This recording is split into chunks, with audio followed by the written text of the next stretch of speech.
এবারের কাতার সফরের সময় একটা ঘটনা ঘটেছে, সেটা জ্বালানি উপদেষ্টা ফাওজুল কবির খান প্রকাশ করেছেন। তিনি বলছেন যে জ্বালানি কেনা বাবদ কাতার বাংলাদেশের কাছে একটা হিউজ অ্যামাউন্ট পাওনা। এখন যেহেতু ডক্টর মোহাম্মদ ইউনূস কাতার যাবেন, সুতরাং এটা একটা লজ্জার ব্যাপার। হঠাৎ করে যদি কোনো মিটিংয়ে কাতারের পক্ষ থেকে বলা হয় যে আমাদের জ্বালানির যে দাম সেটা পাওনা পরিশোধ করা হয়নি, তাহলে একটা লজ্জার বিষয় দাঁড়াবে। সেই কারণে জ্বালানি উপদেষ্টা বলছেন যে কাতারে আসার আগেই পুরো জ্বালানির যে পাওনা ছিল কাতারে সেটা শোধ করা হয়েছে। এবং একটা ঘটনা বললেন যে এই শোধ হওয়ার পর কাতারের জ্বালানি মন্ত্রী হোয়াটসঅ্যাপে ফাওজুল কবির খানকে থ্যাঙ্কস জানাইছেন এবং বলছেন যে এই যে ঘটনাটা ঘটলো, এরকম যে পাওনা পরিশোধ করার বাংলাদেশের সক্ষমতা, জ্বালানি মন্ত্রী বলতেছে কাতারের যে আমরা কল্পনাও করিনি যে বাংলাদেশ এত তাড়াতাড়ি এবং একসঙ্গে সব টাকা পরিশোধ করবে। বলছে এখন 1 টাকাও পাওনা নাই, চিন্তা করতে পারছেন? এবং তার পুরো কৃতিত্ব এই জ্বালানি উপদেষ্টা এবং প্রধান উপদেষ্টা সেটা প্রবাসীদেরকে দিচ্ছেন, এর পুরো কৃতিত্ব। বলছেন যে রেমিটেন্সের টাকায় দেনা শোধ, এই জন্য প্রবাসীদের কৃতজ্ঞতা জানালেন। দেখেন, প্রবাসীরা যে এই যে রেমিটেন্সটা পাঠায়, এই রেমিটেন্স পাঠানোর ফলে কি হচ্ছে, বাংলাদেশের রিজার্ভটা সমৃদ্ধ হচ্ছে এবং বিদেশি যে পাওনা পরিশোধের সক্ষমতাও বাড়াচ্ছে।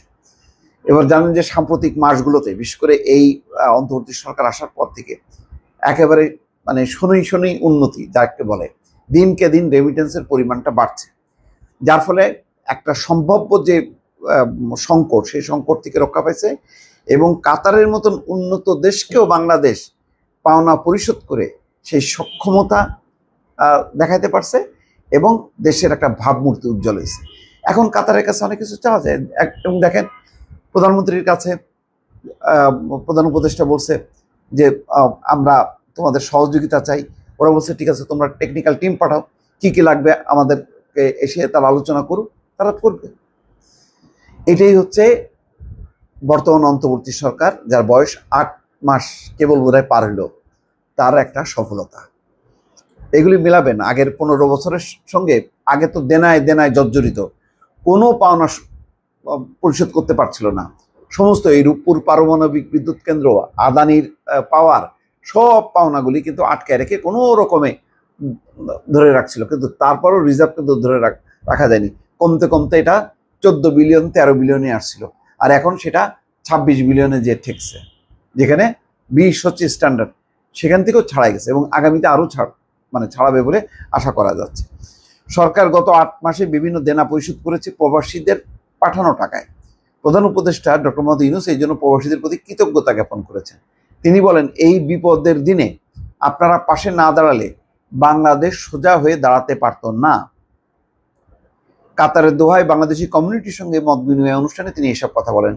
এ সময় প্রবাসীদের পাঠানো টাকা দিয়ে দেনা পরিশোধের কথা সবার সামনে জ্বালানি উপদেষ্টাকে তুলে ধরতে বলেন প্রধান উপদেষ্টা। তখন জ্বালানি উপদেষ্টা কাহিনীটা বলল। কি কাহিনী? ফাওজুল কবির খান বলছেন, বিদ্যুৎ এবং জ্বালানি উপদেষ্টা, কাতার থেকে আমরা এলএনজি আমদানি করি। আমাদের কাছে কাতারের $254 মিলিয়ন মতো পাওনা ছিল। স্যার, অর্থাৎ প্রধান উপদেষ্টা যেহেতু আসবেন, স্যারের যাতে মুখ থাকে এবং ওনাদের সামনে যেন আমরা সোজা হয়ে দাঁড়াতে পারি, সেই জন্য গতকাল বুধবার আমরা সব টাকা পরিশোধ করে দিয়েছি। এখন আর তাদের 1 টাকাও পাওনা নেই। এরপর কাতারের জ্বালানি মন্ত্রী আমাকে হোয়াটসঅ্যাপে ধন্যবাদ জানালেন, তারা এত তাড়াতাড়ি এটা আশা করেনি, এটা আপনাদের সহায়তা সম্ভব হয়েছে।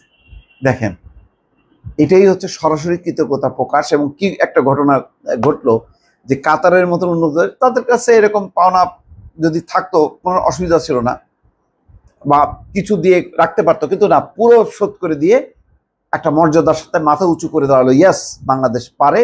এবং এই পারার পেছনে শক্তি কারা? প্রবাসীরা। এটা কিন্তু বাংলাদেশ দেখাই দিল। আপনারা জানেন বাংলাদেশের অর্থনীতিকে একটি বিধ্বস্ত অবস্থায় রেখে যাওয়া হয়েছে। তিনি দেখেন উল্লেখ করেননি এখানে শেখ হাসিনার নাম, এটা আমি গালি কোনো কিছু করেননি। গালিগালাজ কোনো কিছুই করেনি, বদনাম করেনি, নাম উচ্চারণ করেনি। আর এই প্রবাসীদের ওখানে যদি এই শেখ হাসিনা যাইতো, কতবার জামাত বিএনপির নাম শ্রাদ্ধ করতো বলেন? এটা হলো ভদ্রলোক। আমরা আসলে ভদ্রলোকের মর্যাদা দিতে জানি না। এই জন্য ওই এখনো দেখেন না, ওই শেখ হাসিনার লেঙ্গুটগুলো এখনো শেখ হাসিনা হাসিনা করে, কারণ ওই মুখ দিয়ে ওই অশ্লীল কথা বেরোবে, খারাপ কথা বেরোবে, এইগুলি শুনতে আমরা রাজি আছি।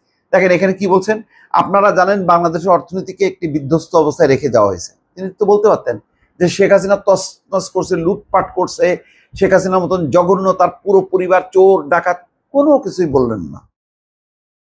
কিন্তু যা বোঝানোর কিন্তু বুঝাই দিলেন ভদ্রভাবে। তিনি বলছেন আমাদের শুধু বিদ্যুৎ জ্বালানি খাতে বকেয়া এলএনজি এবং পাওনা ছিল $3.2 বিলিয়ন। আমরা সেটাকে এই 8 মাসে 600 মিলিয়নে নিয়ে আসছি। যেখানে $3.2 বিলিয়ন ছিল, 8 মাসে কমাইতে কমাইতে সেটা 600 মিলিয়ন নিয়ে আসছে। এটা পরিশোধ করা সম্ভব হয়েছে আপনাদের সহযোগিতায়। এই জন্য আপনাদের উপর আমাদের অর্থনীতি নির্ভরশীল, আমাদের রিজার্ভ বেড়েছে।